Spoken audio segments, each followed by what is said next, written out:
everyone. Welcome to another episode of Sleep and Relax ASMR.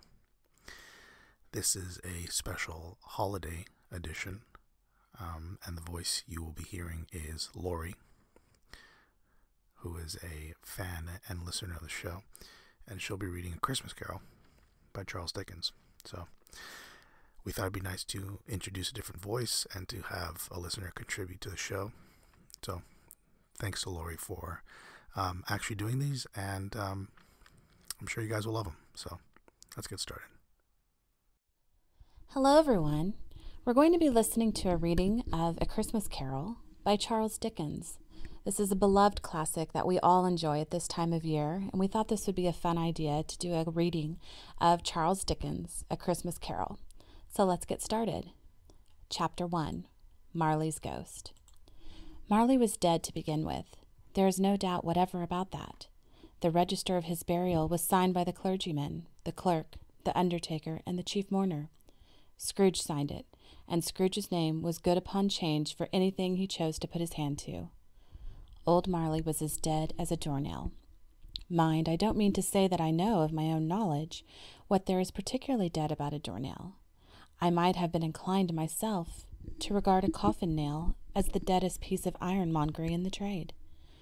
But the wisdom of our ancestors is in the simile, and my unhallowed hand shall not disturb it, or the country's done for. You will therefore permit me to repeat emphatically that Marley was as dead as a doornail. Scrooge knew he was dead. Of course he did. How could it be otherwise? Scrooge and he were partners for I don't know how many years. Scrooge was his sole executor, his sole administrator, his sole assign, his sole residuary legatee, his sole friend and sole mourner.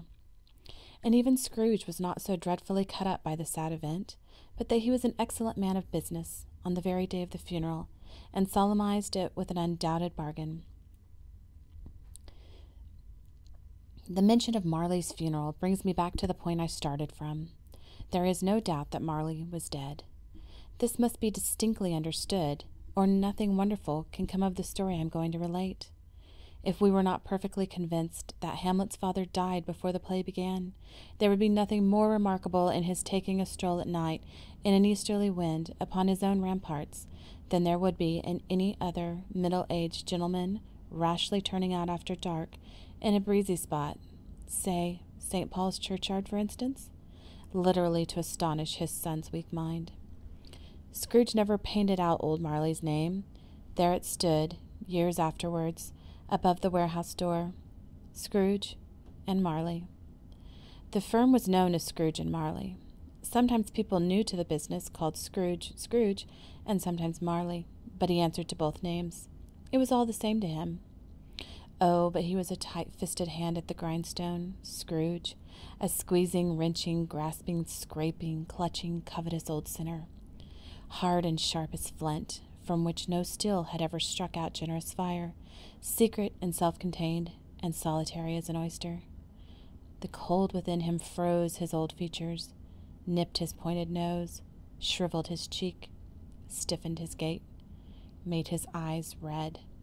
His thin lips blew and spoke out shrewdly in his grating voice. A rusty rime on his head and on his eyebrows and his wiry chin. He carried his low temperature always about with him. He iced his office in the dog days and didn't thaw it 1 degree at Christmas. External heat and cold had little influence on Scrooge. No warmth could warm, no wintry weather chill him. No wind that blew was bitterer than he.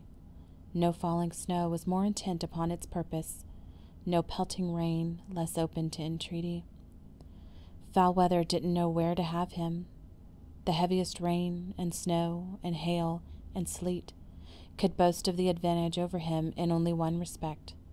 They often came down handsomely, and Scrooge never did. Nobody ever stopped him in the street to say with gladsome looks, "My dear Scrooge, how are you? When will you come to see me?" No beggars implored him to bestow a trifle. No children asked him what it was o'clock. No man or woman ever once in all his life inquired the way to such and such place of Scrooge.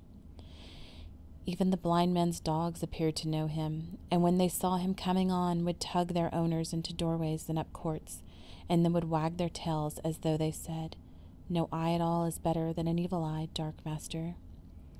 But what did Scrooge care? It was the very thing he liked.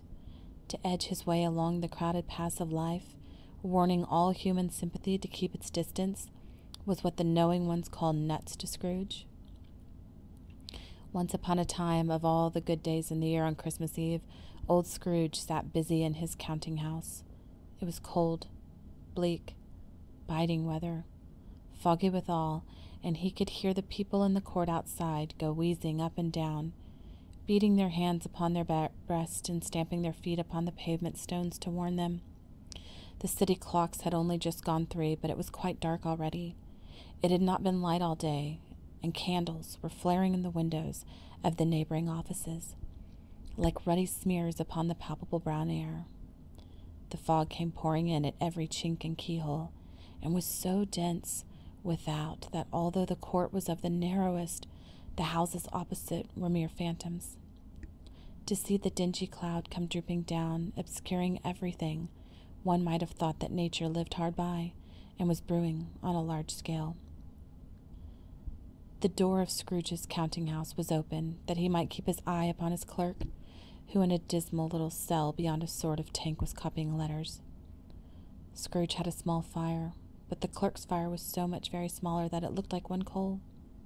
But he couldn't replenish it, for Scrooge kept the coal box in his own room, and so surely as the clerk came in with the shovel, the master predicted that it would be necessary for them to part. Wherefore the clerk put on his white comforter, and tried to warm himself with a candle, in which effort, not being a man of a strong imagination, he failed. "A Merry Christmas, Uncle! God save you!" cried a cheerful voice. It was the voice of Scrooge's nephew, who came upon him so quickly that it was the first imitation he had of his approach. "Bah," said Scrooge, "humbug!" He had so heated himself with rapid walking in the Frog and Faust, this nephew of Scrooge's, that he was all in a glow. His face was ruddy and handsome, his eyes sparkled, and his breath smoked again. "Christmas, a humbug, Uncle?" said Scrooge's nephew. "You don't mean that, I am sure." "I do," said Scrooge. "Merry Christmas. What right have you to be merry? What reason have you to be merry? You're poor enough." "Come, then," returned the nephew gaily. "What right have you to be dismal? What right have you to be morose? You're rich enough."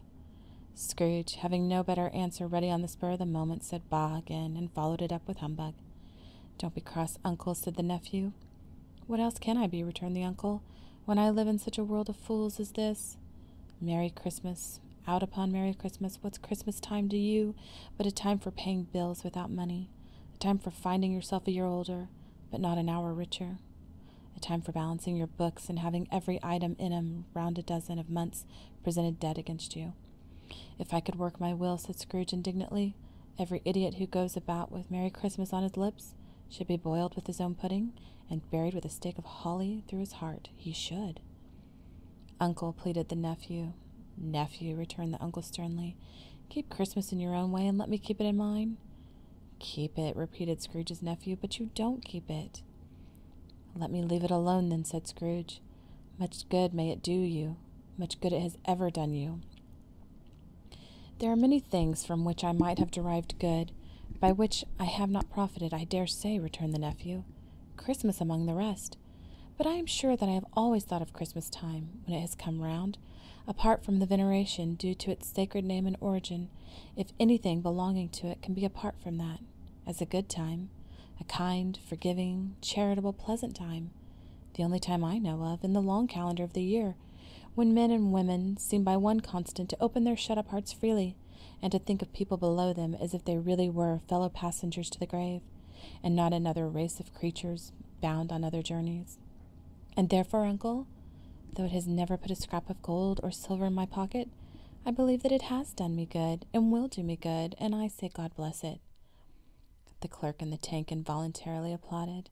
Becoming immediately sensible of the impropriety, he poked the fire and extinguished the last frail spark forever. "Let me hear another sound from you," said Scrooge, "and you'll keep your Christmas by losing your situation. You're quite a powerful speaker, sir," he said, turning to his nephew. I wonder you don't go into Parliament." "Don't be angry, Uncle. Come, dine with us tomorrow." Scrooge said that he would see him. Yes, indeed he did. He went the whole length of the expression, and said that he would see him in that extremity first. "But why?" cried Scrooge's nephew. "Why?" "Why did you get married?" said Scrooge. "Because I fell in love." "Because you fell in love," growled Scrooge, as if there were the only thing in the world more ridiculous than a Merry Christmas. "Good afternoon."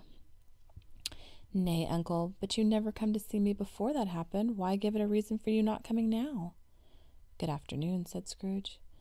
"I want nothing from you. I ask nothing of you. Why cannot we be friends?" "Good afternoon," said Scrooge. "I am sorry with all my heart to find you so resolute. We have never had any quarrel to which I have been a party, but I have made the trial in homage to Christmas, and I'll keep my Christmas humor to the last. So a Merry Christmas, Uncle." "Good afternoon," said Scrooge. "And a Happy New Year." "Good afternoon," said Scrooge. His nephew left the room without an angry word, notwithstanding. He stopped at the outer door to bestow the greetings of the season on the clerk, who was cold as he was warmer than Scrooge, for he returned them cordially. "There's another fellow," muttered Scrooge, who overheard him. "My clerk, with 15 shillings a week, and a wife and a family, talking about a Merry Christmas. I'll retire to Bedlam." This lunatic, in letting Scrooge's nephew out, had let 2 other people in. They were portly gentlemen, pleasant to behold, and now stood with their hats off in Scrooge's office. They had books and papers in their hands, and bowed to him. "Scrooge and Marley's, I believe," said one of the gentlemen, referring to his list. "Have I the pleasure of addressing Mr. Scrooge or Mr. Marley?" "Mr. Marley has been dead these 7 years," Scrooge replied. "He died 7 years ago this very night." "We have no doubt his liberality is well represented by his surviving partner," said the gentleman, presenting his credentials. It certainly was, for they had been 2 kindred spirits. At the ominous word liberality, Scrooge frowned and shook his head and handed the credentials back. "At this festive season of the year, Mr. Scrooge," said the gentleman, taking up a pen, "it is more than usually desirable that we should make some slight provision for the poor and destitute, who suffer greatly at the present time. Many thousands are in want of common necessaries. Hundreds of thousands are in want of common comfort, sir." "Are there no prisons?" asked Scrooge. "Plenty of prisons," said the gentleman, laying down the pen again. "And the Union workhouses?" demanded Scrooge. "Are they still in operation?" "They are," returned the gentleman. "I wish I could say they were not." "The treadmill and the poor law are in full vigor, then?" said Scrooge. "Both very busy, sir." "Oh, I was afraid from what you said at first that something had occurred to stop them in their useful course," said Scrooge. "I'm very glad to hear it." "Under the impression that they scarcely furnish Christian cheer of mind or body to the multitude," returned the gentleman, "a few of us are endeavoring to raise a fund to buy the poor some meat and drink, and means of warmth. We choose this time, because it is a time, of all others, when want is keenly felt, and abundance rejoices. What should I put you down for?" "Nothing," Scrooge replied. "You wish to be anonymous?" "I wish to be left alone," said Scrooge. "Since you ask me what I wish, gentlemen, that is my answer. I don't make merry myself at Christmas, and I can't afford to make idle people merry. I help to support the establishments I have mentioned. They cost enough, and those who are badly off must go there. Many can't go there, and many would rather die." "If they would rather die," said Scrooge, "then they'd better do it, and decrease the surplus population. Besides, excuse me, I don't know that." "But you might know it," observed the gentleman. "It's not my business," Scrooge returned. "It's enough for a man to understand his own business, and not to interfere with other people's. Mine occupies me constantly. Good afternoon, gentlemen." Seeing clearly that it would be useless to pursue their point, the gentleman withdrew. Scrooge returned his labors with an improved opinion of himself, and in a more fastidious temper than was usual with him. Meanwhile, the fog and darkness thickened so that people ran about with flaring lamps, proffering their services to go before horses and carriages and conduct them on their way. The ancient tower of a church, whose gruffled bell was always peeping slyly down at Scrooge, out of a Gothic window in the wall, became invisible, and struck the hours and quarters in the clouds with tremulous vibrations afterwards, as if it were its teeth chattering in its frozen head up there. The cold became intense. In the main street, at the corner of the court, Some laborers were repairing the gas pipes, and had lighted a great fire in a brazier rounded with a party of ragged men and boys were gathered, warming their hands and winking their eyes before the blaze in rapture. The water plug, being left in solitude, its overflowing sullenly congealed and turned to misanthropic ice. The brightness of the shops, where holly sprigs and berries crackled in the lamp of the windows, made pale faces ruddy as they passed. Poulterers' and grocers' trades became a splendid joke, a glorious pageant, with which it was next to impossible to believe that such dull principles in bargains and sale had anything to do.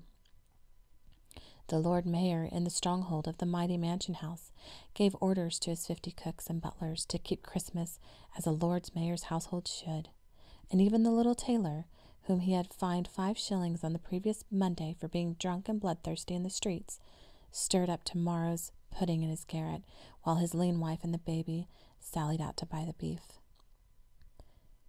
Foggier yet and colder, piercing, searching, biting cold. If the good St. Dunstan had but nipped the evil spirit's nose with a touch of such weather as that, instead of using his familiar weapons, then indeed he would have roared the lusty purpose. The owner of one scant young nose, gnawed and mumbled by the hungry cold, as bones are gnawed by dogs, stooped down as Scrooge's keyhole to regale with him Christmas carol. But at the first sound of "God bless you, merry gentlemen, may nothing you dismay," Scrooge seized the ruler with such energy of action that the singer fled in terror, leaving the keyhole to the fog and even more congealed frost. At length the hour of shutting up the counting-house had arrived.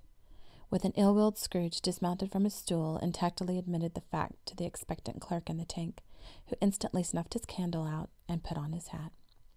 "You'll want all day tomorrow, I suppose?" said Scrooge. "If quite convenient, sir." "It's not convenient," said Scrooge, "and it's not fair. If I was to stop half a crown for it, you'd think yourself ill-used, I'll be bound." The clerk smiled faintly. "And yet," said Scrooge, "you don't think me ill-used when I pay a day's wages for no work." The clerk observed that it was only once a year. "A poor excuse for picking a man's pocket every 25th of December," said Scrooge, buttoning his greatcoat to the chin. "But I suppose you must have the whole day. Be here all the earlier next morning." The clerk promised that he would, and Scrooge walked out with a growl. The office was closed in a twinkling, and the clerk, with the long ends of his white comforter dangling below his waist, for he boasted no great coat, went down a slide on Cornhill, at the end of a lane of boys, 20 minutes, in honor of its being Christmas Eve, and then ran home to Camden Town, as hard as he could pelt, to play at Blind Man's Bluff. Scrooge took his melancholy dinner in his usual melancholy tavern, and having read all the newspapers and beguiled the rest of the evening with his banker's book, went home to bed. He lived in chambers which had once belonged to his deceased partner. They were a gloomy suite of rooms in a lowering pile of building upon a yard, where it had so little business to be, that one could scarcely help fancying it must have run there when it was a young house, playing at hide-and-seek with other houses, and forgotten the way out again. It was old enough and dreary enough, for nobody lived in it but Scrooge, the other rooms being all let out as offices. The yard was so dark that even Scrooge, who knew its very stone, was fain to grope with his hands. The fog and frost so hung about the black old gateway of the house that it seemed so if the genius of the weather sat in mournful meditation on the threshold. Now, it is a fact that there was nothing at all particular about the knocker on the door, except that it was very large. It is also a fact that Scrooge had seen it night and morning during his whole residence in that place. Also that Scrooge had as little of what is fancy about him as many of the city and London, even including, which is a bold word, the corporation, aldermen, and livery. Let it also be borne in mind that Scrooge had not bestowed one thought on Marley since his last mention of his 7 years dead partner that afternoon. And then let any man explain to me, if he can, how it happened that Scrooge, having his key in the lock of the door, saw in the knocker, without its undergoing any intermediate process of change, not a knocker, but Marley's face. Marley's face. It was not an impenetrable shadow as the other subjects in the yard were, but it had a dismal light about it, like a bad lobster in a dark cellar. It was not angry or ferocious, but looked at Scrooge as Marley used to look, with ghostly spectacles turned up on its ghostly forehead. The hair was curiously stirred as if by breath or hot air, and though the eyes were wide open, they were perfectly motionless. That and its livid color made it horrible. But its horror seemed to be in spite of the face and beyond its control, rather than a part of its own expression. As Scrooge looked fixedly at this phenomenon, it was a knocker again. To say that he was not startled, or that his blood was not conscious of a terrible sensation to which he had been a stranger from infancy, would be untrue. But he put his hand upon the key he had relinquished, turned it sturdily, walked in, and lighted his candle.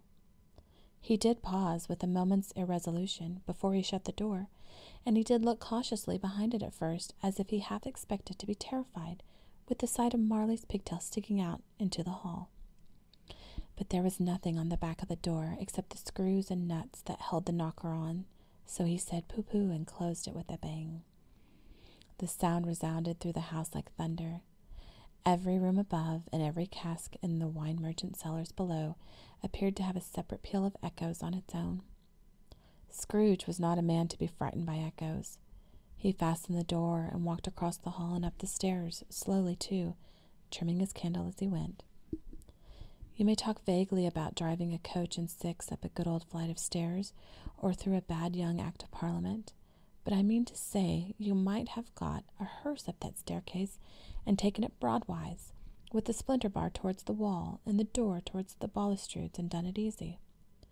There was plenty of width for that, and room to spare, which is perhaps the reason why Scrooge thought he saw a locomotive hearse going on before him in the gloom. Half a dozen gas lamps out of the street wouldn't have lighted the entry too well, so you may suppose that it was pretty dark with Scrooge's dip. Up Scrooge went, not caring a button for that. Darkness is cheap, and Scrooge liked it. But before he shut his heavy door, he walked through his rooms to see all that was all right. He had just enough recollection of the face to desire to do that. Sitting room, bedroom, lumber room, all as they should be. Nobody under the table, nobody under the sofa, a small fire in the grate, spoon and basin ready, and the little saucepan of gruel Scrooge had a cold in his head upon the hob. Nobody under the bed, nobody in the closet, nobody in his dressing gown, which was hanging up in a suspicious attitude against the wall. Lumber room as usual, old fire guards, old shoes, 2 fish baskets, washing stand on 3 legs, and a poker. Quite satisfied, he closed the door and locked himself in. Double locked himself in, which was not his custom. Thus secured against surprise, he took off his cravat, put on his dressing gown and slippers, and his nightcap, and sat down before the fire to take his gruel. Thanks for listening to this special edition of Sleep and Relax ASMR. If you liked it, if you want to hear more, if you have any questions or comments about the show in general, you can always send inquiries to hello@sleepandrelaxasmr.com. And yeah, once again, hope you guys enjoyed it. Thanks for listening. Thanks again to Lori for being awesome and doing these. And take care until next time.